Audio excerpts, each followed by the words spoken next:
I'm an artist making largely linear textured organic sculptures using steel, copper, recycled materials and wire.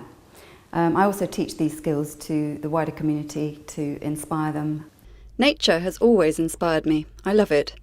Forms and textures in the environment, the microscopic world, strange gnarled growths, basic primal forms echoed throughout life that have a universal resonance, the human nature condition, symbiotic relationships and connections. We are, after all, of the earth. So much in life is driven by similar rules and systems. Our body parts, for example, relate closely to other natural phenomena. Neurones are like tree roots and sea creatures, hearts are like nests, and sexual organs are echoed everywhere. I've lived in Somerset longer than anywhere, apart from my childhood. I was born and bred in Kenya. The environment there is very different, but there are similarities. Large open spaces, a thriving wildlife, a slow pace and an earthiness. City life for me is now a bit been there, done that, and I'm glad to get back to peace after a trip to London, much as I love it for its culture. Although my work is mainly sculptural, I love drawing and consider some of my sculptures an extension of my 2D drawings. When I was young, I used to watch ants at work, and I have a current fascination with lichen. Nests and cocoons are a recurring theme in my work. The process of making them, as woven layered forms, relates strongly to what they represent. The wires are like lines of energy. They're a metaphor for self-protection, encasement, warmth, security, and are also beautiful, life-affirming symbols.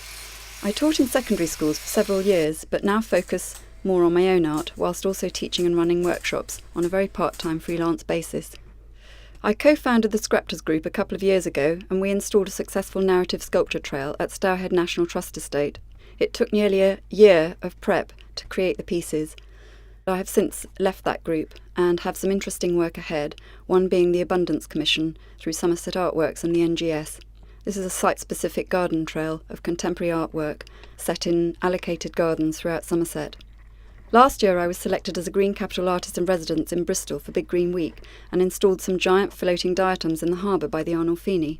This coincided with a family workshop I ran at the Arnolfini, and I exhibited some other work there and at the Create Centre. When I'm out sourcing materials for my work, hunting for wire in scrapyards, dragging dejected steel bits from woods or finding old mattress springs in a skip, I sometimes wonder whether I'm a bit of a freak, or actually doing what other creatures smaller than me do all the time, sourcing from their surroundings and recycling. Nest building is an instinctive, primal, creative act, perfected yet unlearnt by creatures, all unique but true to type and fairly uniform between breeds. I really enjoy gathering unwanted things and giving them a new home life, and although it's now trendy, I've been doing it for nearly 30 years,